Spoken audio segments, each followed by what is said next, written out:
E aí, galera, sejam bem-vindos ao canal Matemática Sem Drama. Eu sou o professor Diego Souza e hoje nós vamos resolver questões sobre função do primeiro grau.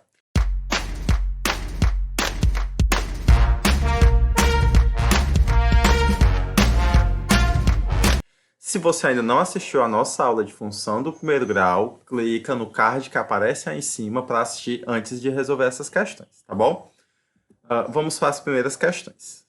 São ao todo 8 questões que eu vou resolver junto com vocês. Eu peço que sempre antes de começar a resolver as questões, pausa o vídeo, tenta fazer sozinho e aí depois você dá continuidade para ver a solução. Bem, as duas primeiras questões, a primeira em específico diz o seguinte, ó, vamos aqui comigo. Ele pergunta, determine o coeficiente angular e o linear das funções abaixo. E aí nós temos o item A e o item B. Questão fácil, pessoal. Expliquei a vocês como a gente identificava na outra videoaula de função do primeiro grau. Basicamente, você faz o seguinte, ó. Para o item A, o que é o coeficiente angular? É o número que está junto com a minha variável, ou seja, com a minha letra. Nesse item A, quem está junto com a letra? Perfeito, o 3. Então, meu A é igual a 3. O coeficiente linear é o cara que não tem letra nenhuma. Nesse caso é quanto? Menos 12. Então, B é menos 12. Ficar atento com esse sinal, viu? Muita gente não percebe, não observa esse sinal.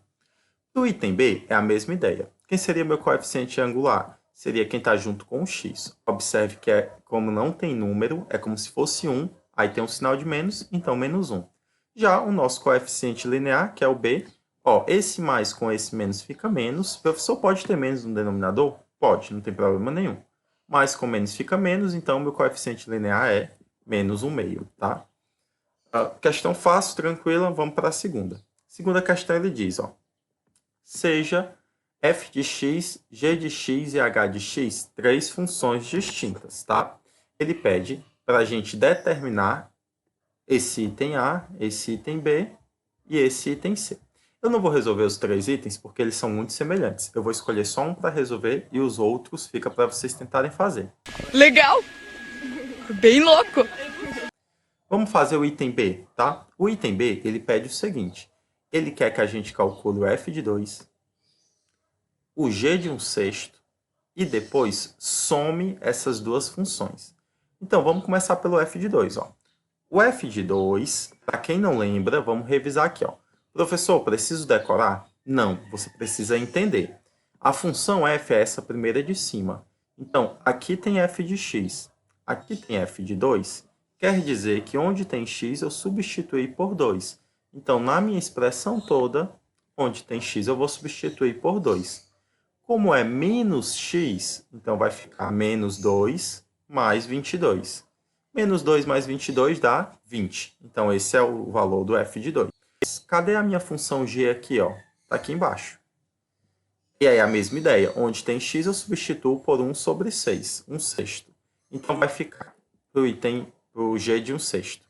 Era menos 12 vezes x. Então, fica menos 12 vezes, perfeito, 1/6. Mais 30, mais 30. Professor, como é que eu faço esse cálculo com fração? Multiplicação de um número por uma fração, você multiplica o número pelo numerador, pelo número de cima, e o resultado você divide pelo de baixo, pelo denominador. Menos 12 vezes 1, menos 12, dividido por 6, menos 2. Então, vai ficar menos 2 mais 30, que dá, perfeito, 28. Observe que ele quer a soma desses dois valores. 28 mais 20 vai dar igual a 48. Essa é a resposta da nossa segunda questão. Duas questões fáceis, né?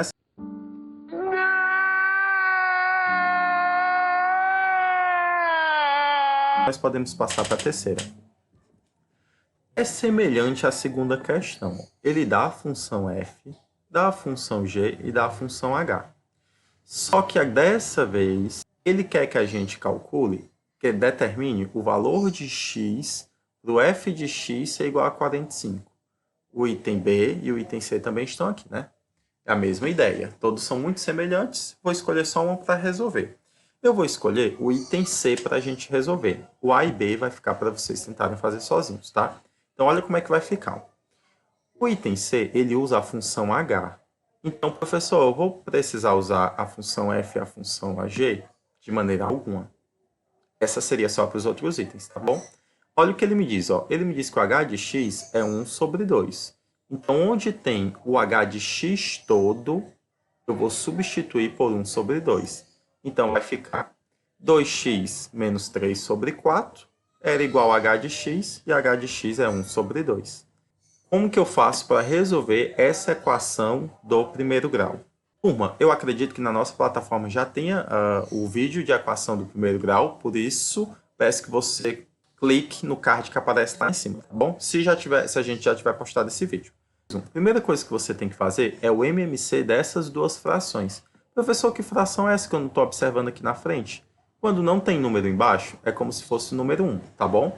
Portanto, você tem que tirar o MMC de 1 e 4. Vou passar um traço maior. O MMC de 1 e 4 é o próprio 4, por isso que eu vou pôr o 4 embaixo. Eu vou pegar esse 4, vou dividir pelo número de baixo, e o resultado que der, a gente multiplica pelo de cima. 4 dividido por 1 dá 4, vezes 2x, 8x. É sempre desse jeito, o professor divide pelo de baixo e o resultado multiplica pelo de cima. 4 dividido por 4, 1. Vezes menos 3, menos 3.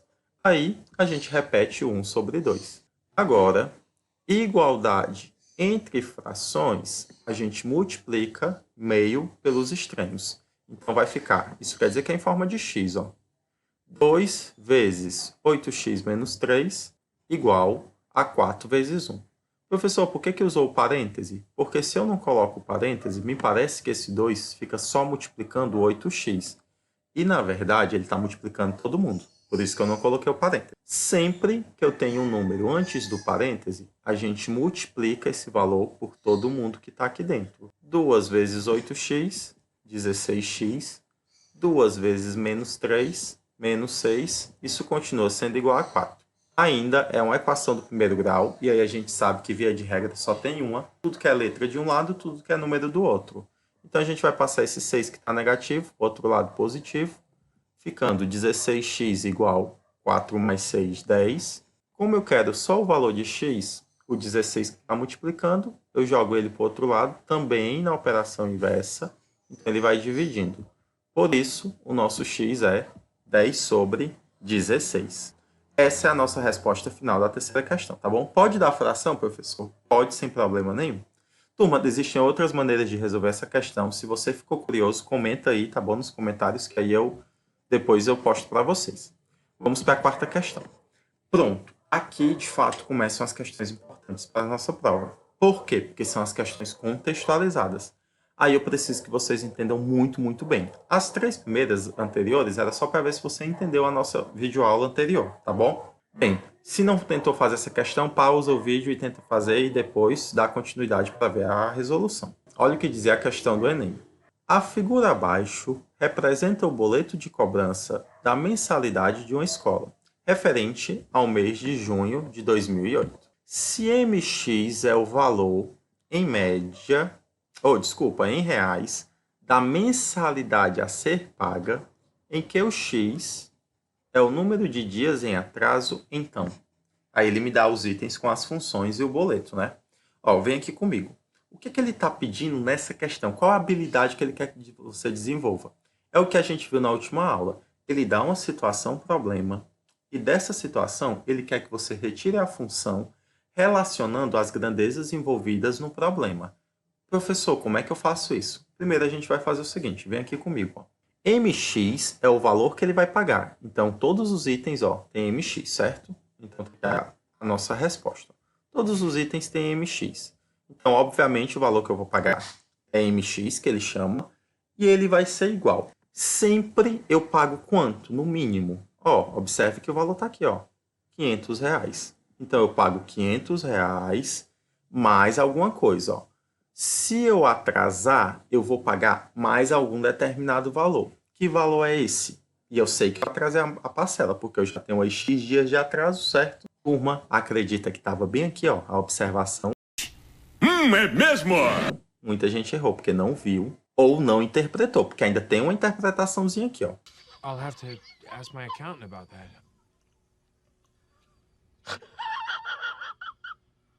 Ele diz que quando eu atraso, independente da quantidade de dias, eu tenho que pagar R$ 10 mais 40 centavos por dia de atraso.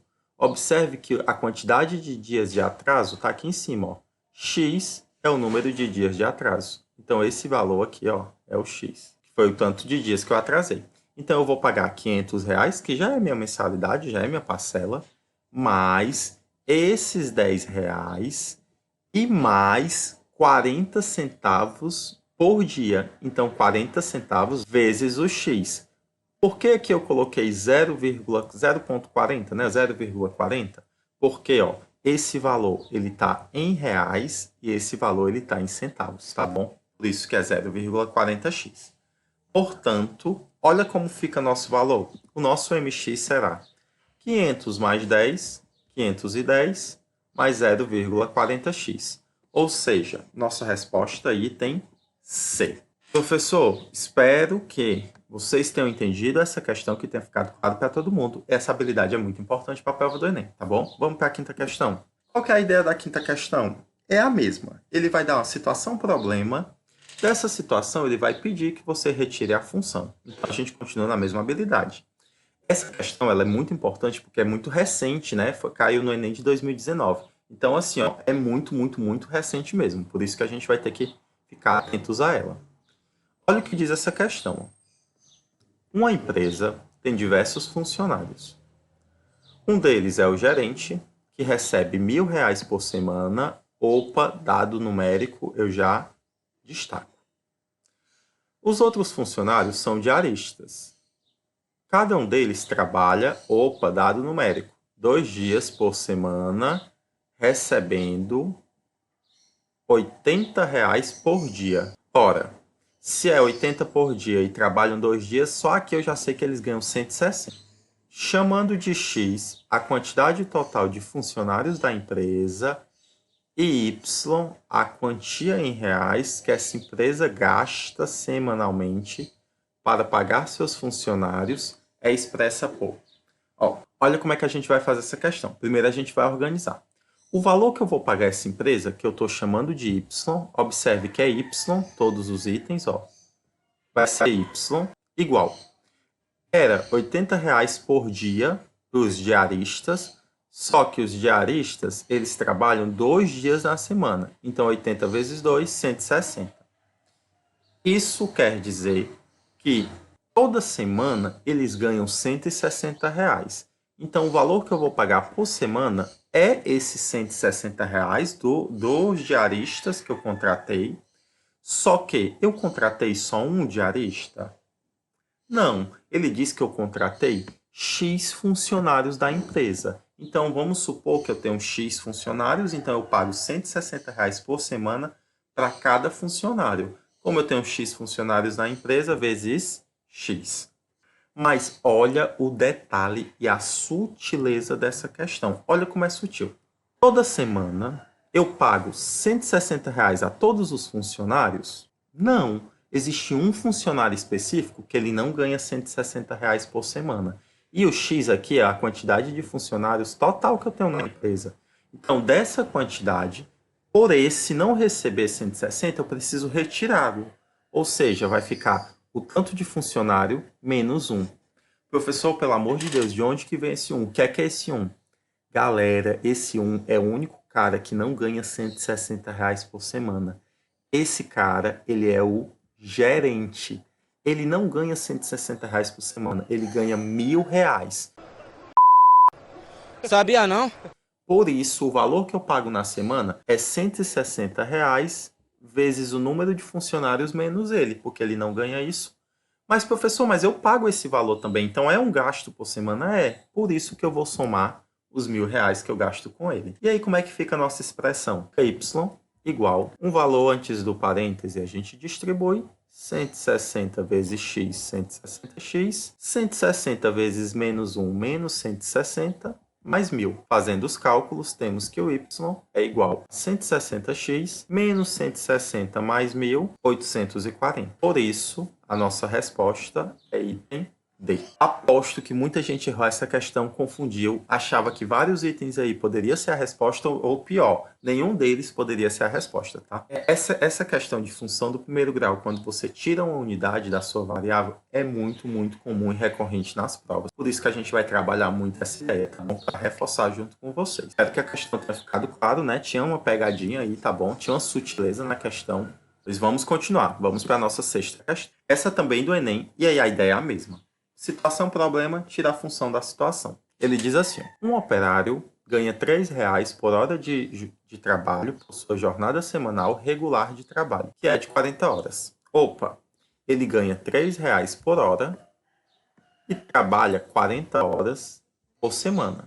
Só que ele ganha quanto? R$120. Tudo bem. Eventuais horas extras são pagas com um acréscimo de 50%. Encontre, olha o acréscimo aqui, ó, 50%. Encontre uma fórmula algébrica que expresse seu salário S para as semanas que trabalhar H horas com H maior ou igual a 40. Ó, aqui a gente tem que ter calma. Primeira coisa que nós vamos fazer é o seguinte, ó. Ele ganha R$3 e trabalha 40 horas semanais. Então, o salário dele por semana, tá bom? O ganho semanal dele é igual a 40 vezes 3. Que aí dá R$120. Então, toda semana ele ganha R$120.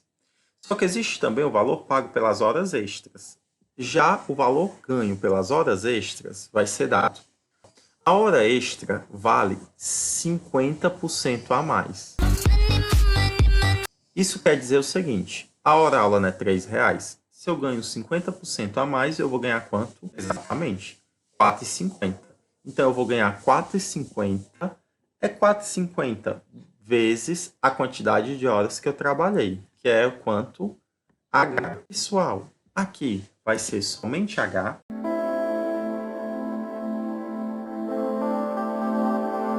Não pode ser somente H, pessoal. Por que não pode? Porque se H fosse 1 hora, se ele tivesse trabalhado 1 hora, eu diria que ele ganhou R$4,50 vezes 1, que dá R$4,50. E 1 hora ele só ganha R$3. Esses R$4,50, eles só são válidos acima de 40 horas. Então, esse H não é para todo mundo. Eu preciso restringir. Exatamente como a gente fez na outra questão. Espero que vocês tenham aprendido. Então, eu vou ter que retirar quanto? 40. Por quê? Porque esse H ele é maior ou igual a 40. Então, se for, por exemplo, se eu trabalhei 41 horas, eu ganhei quanto de hora extra? Só uma. Aí fica 41 menos 40, que dá 1. 1 vezes 4,50. Aí tá ok. Se eu trabalhei 45 horas, por exemplo, fica como? 45 menos 40, que dá 5. De fato, só foram 5 horas extras. E aí fica 5 vezes 4,50. E aí, ó, temos que fazer a distributiva. 4,50 vezes H. 4,50H. 4,5, melhor dizendo. 4,5 vezes 40, 180. Como eu tenho um sinal de menos, menos 180. Ou seja, dessa situação a gente tira que o salário dele semanal vai ser dado pela soma dessas expressões. Então vai ficar R$120 mais 4,5H menos 180. Isso quer dizer que o salário dele será 4,5H, 120 menos 180, menos 60. Portanto, a nossa resposta é item A, tá bom? Ó, pessoal, a gente vai encerrar essa ideia de tirar a função da questão e a gente agora vai entrar em outra, tá? Olha o que diz a sétima questão. Qual que é a ideia aqui? Na verdade, a gente ainda continua tirando a função da questão, do problema que ele me der. Mas agora eu quero fazer comparativos de função. Esse tipo de questão é muito comum nas provas, por isso a gente tem que ficar atento. Olha o que ele diz, ó. Uma empresa concessionária de telefonia móvel oferece as seguintes opções de contrato. Então, a gente tem 2 contratos. Tem o X, que eu pago R$60 e R$30 por minuto de fala, e o Y, que eu pago 40 e 80 centavos por minuto de conversação. A pergunta é, nessas condições, a partir de quantos minutos de conversação em um mês, a opção pelo contrato X se torna mais vantajosa do que a opção pelo contrato Y? Ele quer que eu compare as duas opções e veja qual é a melhor. Como que eu faço essa questão? Primeira coisa, eu preciso tirar a função dela. E assim, obviamente, ó, inicialmente a resposta Você pode dizer, o X é mais caro, porque ele começa cobrando mais. Mas aí, como o valor por minuto é menor, então em algum momento ele vai se tornar menor. É isso que ele quer na questão. Para atacar o tipo da questão, como eu ia dizendo, né, a gente tem que fazer o seguinte. Primeiro, tira a função da questão. O valor pago pelo plano, quem optou pelo X, concordam que vai ser o seguinte. Vai ser o valor inicial, a parte fixa, né, R$60, mais 30 centavos por minuto. Vamos supor que eu falei T minutos. Então fica 0,30 vezes T. Já quem optar pelo plano Y, turma, vai pagar o seguinte. R$40 inicialmente, tá bom? A parte fixa aí da nossa função afim, mais 80 centavos por minuto. Eu vou chamar de T o tempo, a quantidade de tempos em minutos que eu fiquei falando.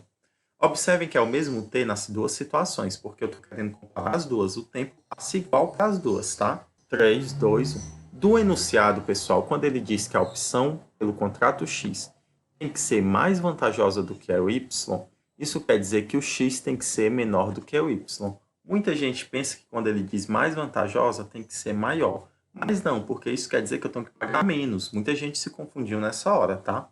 E aí nós temos, eu posso só substituir onde tem X por essa expressão, onde tem Y por essa. Então fica 60 mais 0,30t menor que 40 mais 0,80t. E na equação, pessoal, como é que a gente resolve? Tudo que é letra de um lado, tudo que é número do outro. É muito semelhante à equação, tá? Vai ficar. E aí, quando passa de um lado para o outro, inverte o sinal. Fica 60 menos 40 menor que 0,80t menos 0,30t. 60 menos 40 dá 20, menor que 0,80t menos 0,30t, 0,50t. Como ainda é uma inequação, eu preciso passar o 0,50 para o outro lado. Ele estava multiplicando, vai na operação inversa, ele vai dividindo. Perfeito. Olha o que acontece. Tem muito aluno que não gosta de efetuar cálculos assim com números decimais. Uma dica que eu dou. Multiplica esse valor, como ele tem 2 dígitos, multiplica ele, pessoal, por 100, tá bom? Só que se você fez isso no denominador, você também tem que fazer no numerador. Então, você também tem que multiplicar por 100 aqui, para não precisar dividir com o número decimal. Então, vai ficar assim. 100 vezes 20, 2.000. 100 vezes 0,50, 50. Isso ainda tem que ser menor que t. Posso cancelar esse zero com esse zero. 200 dividido por 5 dá 40. Isso quer dizer que o valor de t tem que ser maior do que 40. Por isso, a nossa resposta é item C. Muita gente marcou item E. Está errado. A resposta tem que ser o item C. Eu espero que tenha ficado claro. Vamos para a nossa última questão da aula de hoje, tá? A oitava questão, a nossa última, a ideia vai ser a mesma. Eu tenho uma situação, problema, eu retiro a função e eu quero fazer comparativos entre essa função. Olha o que ele diz. O reservatório A perde água a uma taxa constante de 10 litros, enquanto que o reservatório B ganha água a uma taxa constante de 12 litros. Sabendo que inicialmente o reservatório A está com 720 litros e o reservatório B está com 60, em quanto tempo eles conterão o mesmo volume? Antes de começar a questão, eu queria desenhar com vocês, construir os reservatórios, tá? Então, pela questão, ele diz que o reservatório A está muito cheio, né? Ele tem 720 litros e a cada tempo que vai passando, à medida que o tempo passa, ele vai perdendo água. Já o reservatório B, por outro lado, ele tem pouquinha água, ele só tem 60 litros, mas à medida que o tempo passa, vai aumentando. Obviamente, se um começa quase cheio e vai diminuindo, e o outro começa quase seco e vai aumentando, em algum momento eles vão ter a mesma quantidade de água. E aí a pergunta é, quanto tempo deve passar para os reservatórios terem a mesma quantidade de água? Para resolver essa questão, a gente também vai tirar a função que descreve cada situação. Então, olha o que acontece. O volume do reservatório A, que eu vou chamar de V de A, vai ser igual. Ele começou com quanto? Isso, pessoal, 720 litros. Menos porque ele vai sempre perdendo 3, 2, 1. Como ele vai sempre perdendo 10 litros, está aqui na questão, por hora, ele perde 10 vezes, vamos chamar de quantidade de horas de H. 10 vezes H. Já no reservatório B, vamos chamar de V de B o volume desse reservatório, tá? Inicialmente ele começou com quanto, turma? Isso, 60 litros. E aí, à medida que o tempo passa, ele vai aumentando. Então, mais, ele aumenta quanto, professor? Observem aqui, ele aumenta 12 litros por hora. Então, como passou H horas, ele aumentou 12 vezes H.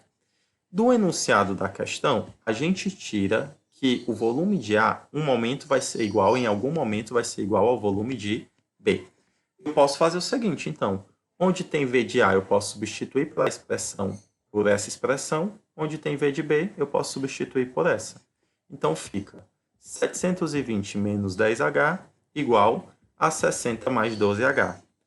Equação do primeiro grau, a gente sabe que tudo que é letra de um lado, tudo que é número do outro. Basta a gente passar, então, o 10H para esse lado e o 60 para esse. Vai ficar 720, o 60 que estava positivo, ele vem negativo, menos 60, igual, o 12H já estava do outro lado, ele permanece positivo. Agora, o menos 10H, ele vai positivo, mais 10H. 720 menos 60 dá 660, igual 12H mais 10H, 22H. Portanto, o nosso valor de H será o 22 que está multiplicando, ele passa dividindo. 660 dividido por 22 vai ser o nosso H.